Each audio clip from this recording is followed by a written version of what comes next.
Hello everyone, welcome to my channel. This is for educational purposes, and on this channel we take a look at great theories of everything from the past and do deep dives into them, delve into their deepest layers, and help you get some idea how to use them in your life to help with your paradigm shifting, your awakening to 5D consciousness, and your formation of a holistic worldview. Today is our 520th video that we've done on the reciprocal system of theory from Dewey B. Larson. And the reciprocal system of theory was really first articulated by Larson in 1959 when he articulated his two fundamental postulates about how he believed the universe operated.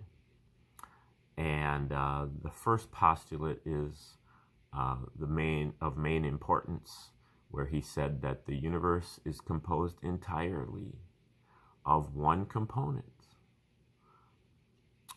And that component is motion, existing in 3 dimensions, in discrete units, and with 2 reciprocal aspects, space and time.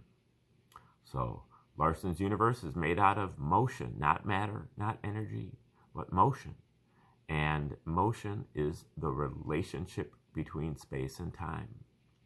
Motion, motion is a relationship between space and time, and motion is broadly applied, meaning that all scientific phenomena are forms of motion, and they can be expressed exclusively in terms of space and time, a fraction, with space or time as the numerator and time or space as the denominator. Space, time, and motion come in 3 dimensions. Space, time, and motion come in discrete units only. And if you'd like any more details about Larson's postulates and the derivation of his theories, along with his theoretical universe, you want to watch one of my first 474 videos on this subject, where I go into it a little bit more deeply.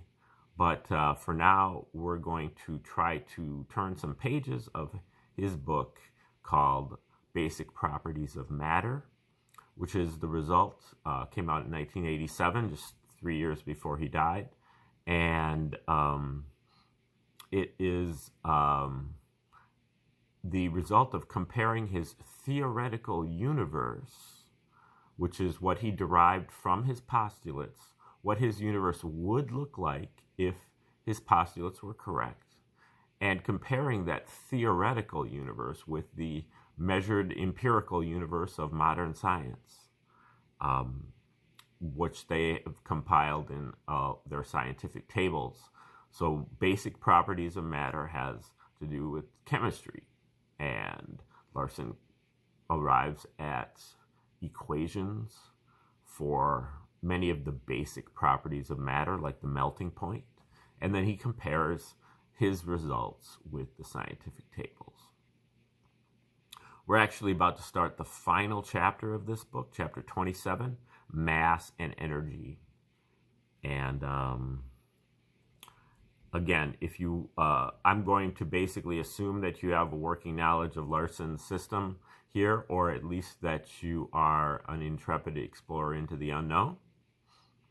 And if you'd like to get more background, go to one of my first 474 videos on the subject. Okay, chapter 27, Mass and Energy. The discovery of the mass-energy relation equals mc squared by Einstein was a significant advance in physical theory and has already had some far-reaching physical applications. It is, of course, entirely consistent with the reciprocal system of theory. Indeed, this theory provides the explanation of the relation that has heretofore been lacking.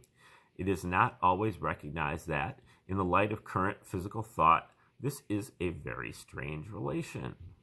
Why should the relation between mass and energy be expressible in terms of speed?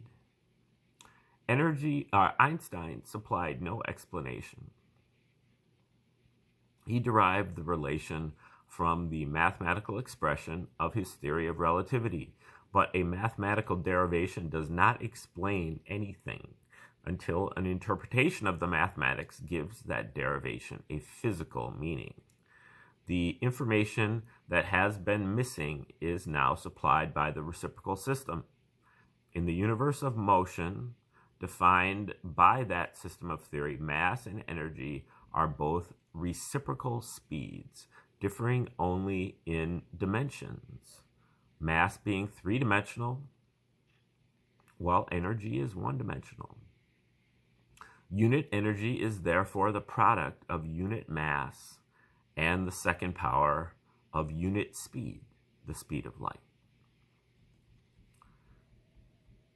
And again, that's coming from, the general idea that everything is quantized in the reciprocal system. Everything is in discrete units. And so you have unit energy, unit mass, unit speed, unit acceleration, unit. Everything is in discrete units. This finding as to the true significance of the mass-energy relation has an important effect on its applicability. It shows that the current belief that a quantity of energy always has a certain mass associated with it is erroneous. Reciprocal speed can exist either as mass or as energy, but not both simultaneously. A quantity of mass, three-dimensional scalar motion, is equivalent to a quantity of energy, one-dimensional scalar motion. Only when three-dimensional motion is actually transformed into one-dimensional motion, or vice versa. In other words, an existing quantity of mass does not correspond to any existing energy, but to the quantity of energy that would come into existence if the mass actually converted into energy. For this reason, Einstein's hypothesis of an increase in mass accompanying increased velocity is inconsistent with our findings. The kinetic energy increment could increase the mass only if it were converted to mass by some appropriate process, and in that event it would cease to be kinetic energy. That is, the corresponding velocity would no longer exist. Actually, this hypothesis of Einstein's is inconsistent with his valid concept of the conversion of mass into energy, regardless of the point of view from which the question is approached. Mass cannot be an accompaniment of kinetic energy, a quantity that increases as the energy increases, and also an entity that can be converted into kinetic energy, a quantity that increases as the energy decreases. The two concepts are mutually exclusive.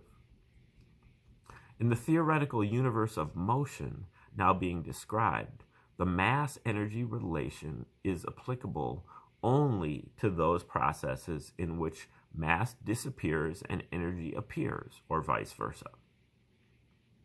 The most familiar process of this kind is the interchange between mass and energy that takes place as a result of radioactivity or similar atomic transformations. As we saw in chapter 25, the primary mass is conserved in these reactions. In the radioactive disintegration, radium-226 to radon-222 plus He4, for example, the total primary mass of the original radium atom was 226. The primary mass of the residual radon atom, 222, and that of the ejected alpha particle, 4, likewise add up to 226. Thus, any mass-energy conversion involved in atomic transformations of this kind is confined to the secondary mass. Uh, sorry, I lost my spot here.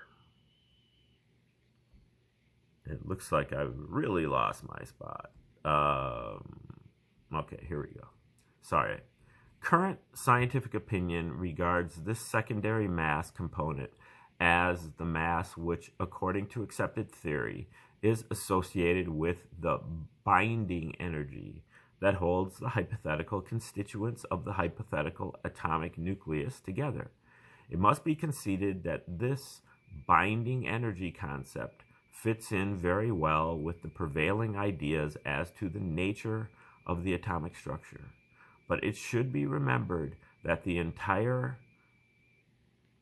nuclear concept of the atom is purely hypothetical. No part of it has been verified empirically. Even Rutherford's original conclusion that most of the mass of the atom is concentrated in a small nucleus, the hypothesis from which the present-day atomic theory was derived, is not supported except on the basis of the assumption that the atoms are in contact in the solid state, an assumption that we now find is erroneous. And every additional step that has been taken in the long series of adjustments and modifications to which the theory has been subjected as a means of extricating it from difficulties has involved one or more further assumptions, as pointed out in Chapter 18. Thus, the fact that the binding energy concept is consistent with this aggregate of hypotheses has no physical significance. All available evidence is consistent with our finding that the difference between the observed total mass and the primary mass is a secondary mass effect due to motion within the time region, and that the conversion of this secondary mass to energy is responsible for the energy production during radioactivity or other atomic transformations. The nature of the secondary mass was explained in Volume 1. The magnitudes of this quantity applicable to the subatomic particles and the hydrogen isotopes were also calculated. Some studies were made on the higher elements during the early stages of the investigation, and it was shown in the first edition of this work that there is a fairly regular decrease in the secondary mass of the most abundant isotope of the elements in the range from lithium to iron. Beyond iron, the values are irregular, but the secondary mass, negative in this range, remains in the neighborhood of the iron value up to about the midpoint of the atomic series, after which it gradually decreases and returns to positive values in the very heavy elements. The effect of this secondary mass pattern is to make both the growth process in the light elements and the decay process in the heavy elements exothermic. From the foregoing, it follows that the secondary mass in the lower half of the atomic series, with the exception of hydrogen, is negative. This conflicts with the general belief that mass is always positive, but our previous development of theory has shown that the observed mass of an atom is the algebraic sum of the mass equivalents of the speed displacements of the constituent rotations. Where a rotation is negative, the corresponding mass component is also negative. The net total mass of a material atom is always positive only because the magnetic rotation is necessarily positive in the material sector of the universe, and the magnetic rotation is the principal component of the total. Just why the minimum in the secondary mass is at or near the midpoint of the atomic series rather than at one of the extremes is still unknown. But a similar pattern was noted in some of the material properties examined in the preceding pages of this and the earlier volume, and it is not unlikely that there is a common cause. Many investigators have devoted considerable effort to the study and analysis of atomic transformations that might possibly serve as the source of the energy generated in the sun and other stars. The general conclusion has been that the most likely reactions are those in which hydrogen is converted into helium, either directly or through a series of intermediate reactions. Hydrogen is the most abundant element in the stars and the universe as a whole. This hydrogen conversion process, if actually in operation, could therefore furnish a substantial supply of energy. But, as brought out in chapter 25, there is no actual evidence that the conversion of ordinary hydrogen, the H1 isotope, to helium is a naturally occurring process in the stars or anywhere else. Even without the new information supplied by the investigation here being reported, there are many reasons to doubt that this process is actually operative, and to question whether it would supply enough energy to meet the stellar requirements if it were in operation. It obviously fails by a wide margin to account for the enormous energy output of the quasars and other compact astronomical objects.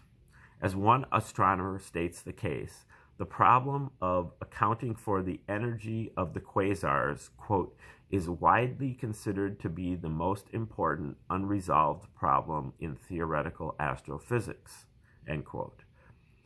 The catastrophic effect that the invalidation of the hydrogen conversion process as the stellar energy source would otherwise have on astronomical theory, leaving it without any explanation of the manner in which this energy is generated, is avoided by the fact that the development of the reciprocal system of theory has revealed the existence of not only one, but two hitherto unknown physical phenomena, each of which is far more powerful than the hydrogen conversion process.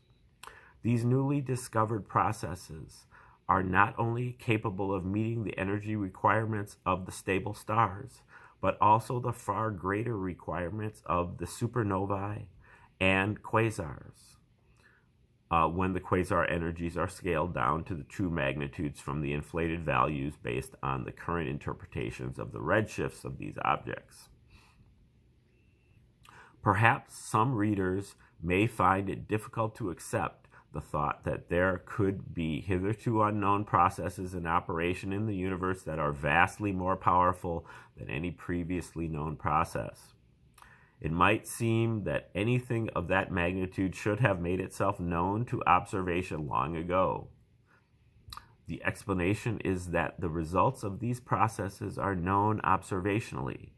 Extremely energetic events are prominent features of present-day astronomy. What has not been known heretofore is the nature of the processes whereby the enormous energies are generated. This is the information that the theory of the universe of motion is now supplying. In chapter 17, we examined one of these processes, the conversion of mass to energy that results when the matter in the interior of a star reaches the destructive thermal limit. This is the long continuing process that supplies the relatively modest, on the astronomical scale, amount of energy necessary to meet the requirements of the stable stars. It also accounts for the large energy output of one kind of supernova, as we will see in Volume 3. At this time, we will take a look at what happens when a star arrives at a different kind of destructive limit.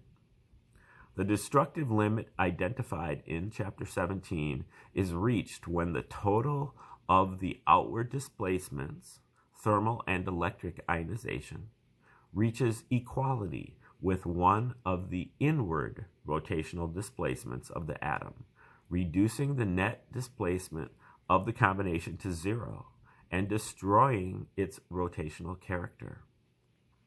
A similar destructive limit is reached when the inward displacement, The inward displacements, including rotation and gravitational charge, are built up to a level that, from the rotational standpoint, is the equivalent of zero. The concept of the equivalent of zero is new to science and may be somewhat confusing, but its nature can be illustrated by consideration of the principle on which the operation of the stroboscope is based.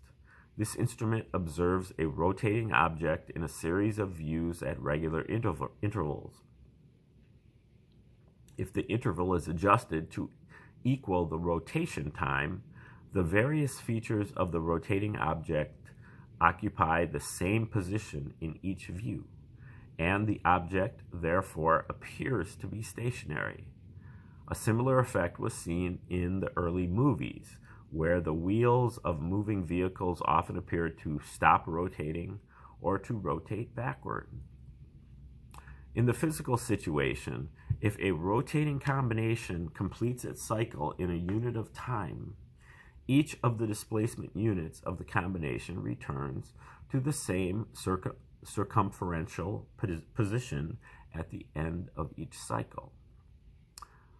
From the standpoint of the macroscopic behavior of the motion, the positions at the ends of the time units are the only ones that have any significance. That is, what happens within a unit has no effect on other units, and under the conditions specified, these positions lie in a straight line in the reference system. This means that there is no longer any factor tending to keep the units together as a rotational combination, an atom. Consequently, they separate as linear motions, and mass is transformed into energy. It should be understood, however, that this transformation at the destructive limit has no effect on the motion itself. Scalar motion has no property other than its positive or negative magnitude, and that remains unchanged. What is altered is the coupling to the reference system, which is subject to change at the end of any unit, if the conditions existing at that point are favorable for such a change. The emphasis on the ends of the units of motion in the foregoing discussion is a reflection of the nature of the basic motions as defined in the fundamental postulates of the reciprocal system of theory. According to these postulates, the basic units of motion are discrete. This does not mean that the motion proceeds by a succession of jumps. On the contrary, motion is inherently a continuous progression. A new unit of the progression begins at the point where the preceding unit ends, so that continuity in this sense is maintained from unit to unit as well as within units.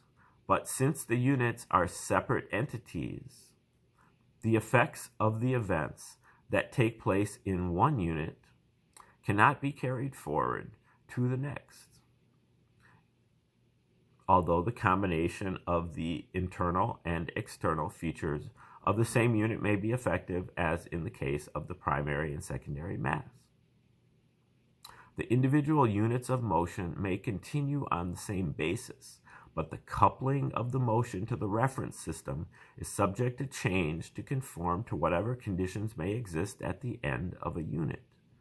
When the atom has returned to the situation that existed at the original zero, as is true if the end of the rotational cycle coincides with the end of the time unit, the motion has reached a new starting point, a new zero, we may say. For the reasons previously given, the limiting value, the equivalent of zero in each scalar dimension, is 8 units of one-dimensional or 4 units of two-dimensional rotational displacement. In the notation used herein, the latter is a 4-4 magnetic combination. However, As indicated in chapter 24, the destructive limit is not reached until the displacement in the electric dimension also arrives at the equivalent of the last magnetic unit. A rotational combination, or an atom, is therefore stable at zero magnetic ionization up to 4-4-31, or the equivalent of 5-4-1, which is element 117. One more step reaches the limit at which the rotational motion terminates. If the rotational limit is reached in atoms whose individual magnetic ionization is above the general level in the aggregate of which these atoms are constituents, the effect of approaching the limit is that the atoms become radioactive and eject portions of their masses in the form of alpha particles or other fragments. This prevents the building of elements heavier than 117, but it does not result in destruction of primary mass such as that which occurs in the destructive thermal limit. Thus, the radioactivity is a means of avoiding the destructive effects of reaching the limiting value of the magnetic displacement. This situation is analogous to a number of others that are more familiar. For example, we saw in chapter 5 that the limiting value of the specific heat of a solid is reached at a relatively low temperature. Beyond this limit, the atom or molecule enters the liquid state. The transition requires a substantial energy input, and since the lower energy states are more probable in a low energy environment, the atom avoids the need to provide the energy increment by changing to a different thermal vibration pattern, if it has the capability of doing so. The atoms of the heavier elements make several changes of this kind as new limiting values of the specific heat are encountered at successively higher temperatures. Eventually, however, a point is reached at which no further expedients of this kind are available, and the atom must pass into the liquid state. Similarly, the probabilities favor the continued existence of the combination of motions that constitutes the atom as long as this is possible. The destructive effects of arriving at the displacement limit are therefore avoided by the ejection of mass, but here too, as in the case of the specific heat, a point is eventually reached where the level of magnetic ionization tending to increase the atomic mass prevents further ejection of mass from the atom, and arrival at the destructive limit can no longer be avoided. The consequences of reaching this rotational displacement limit at the equivalent of zero are qualitatively identical with those of reaching the thermal displacement limit at zero. The various rotational components cancel out, and the motion reverts to the linear basis. This transforms mass into kinetic energy, most of which is imparted to the residue of the atoms or to other matter in the environment. The remainder goes into electromagnetic radiation. From a quantitative standpoint, there are some significant differences between the two phenomena. The thermal limit applies only to the heaviest element that is present in the aggregate in a significant quantity, and the rate at which the element arrives at the limit is regulated by a process that will be discussed in Volume 3. The elements lower in the atomic series are not affected. Furthermore, the conversion of rotational to linear displacement, mass to energy, at the thermal limit does not necessarily apply to more than one of the magnetic displacement units of the atom, and a large part of the atomic mass may therefore remain intact, either as a residual atom or as a number of fragments. Consequently, the thermal limit has no catastrophic effect until the temperature reaches the destructive limit of an element, iron, that is present in relatively large quantities. On the other hand, arrival at the magnetic displacement limit affects the entire mass of each atom, and the only portion of the mass of an aggregate that remains intact is that in the outer portions of the aggregate where the magnetic ionization level is lower than in the deeper interior. There is no process that limits the rate of disintegration at this destructive limit. The resulting explosion, known as a type 2 supernova, is therefore much more powerful relative to the mass of the exploding star than the type 1 supernova that occurs at the thermal limit, although its full magnitude is not evident from direct observation for reasons that will be explained in Volume 3. While the thermal disintegration process is operative in every star, it does not necessarily proceed all the way to the destruction of the star. The extent to which the mass of the star and consequently the temperature increases depends on its environment. Some stars will accrete enough mass to reach the temperature limit and explode. Others will not. But the increase in the magnetic ionization level is a continuing process in all environments, and it necessarily results in arrival at the magnetic destructive limit when sufficient time has elapsed. This limit is thus essentially an age limit, a process related to those that have been described in the foregoing paragraphs is the sequence of events that counterbalances the conversion of three-dimensional motion or mass into one-dimensional motion or energy in the stars. Yeah, this is a very long paragraph, so I'm not going to keep going. I'm going to stop right here, and we will resume tomorrow with the hopefully the remainder of this chapter and the remainder of the book, as we are in the last chapter. Thanks for tuning in today, and hope to see you tomorrow for the finale. Have a great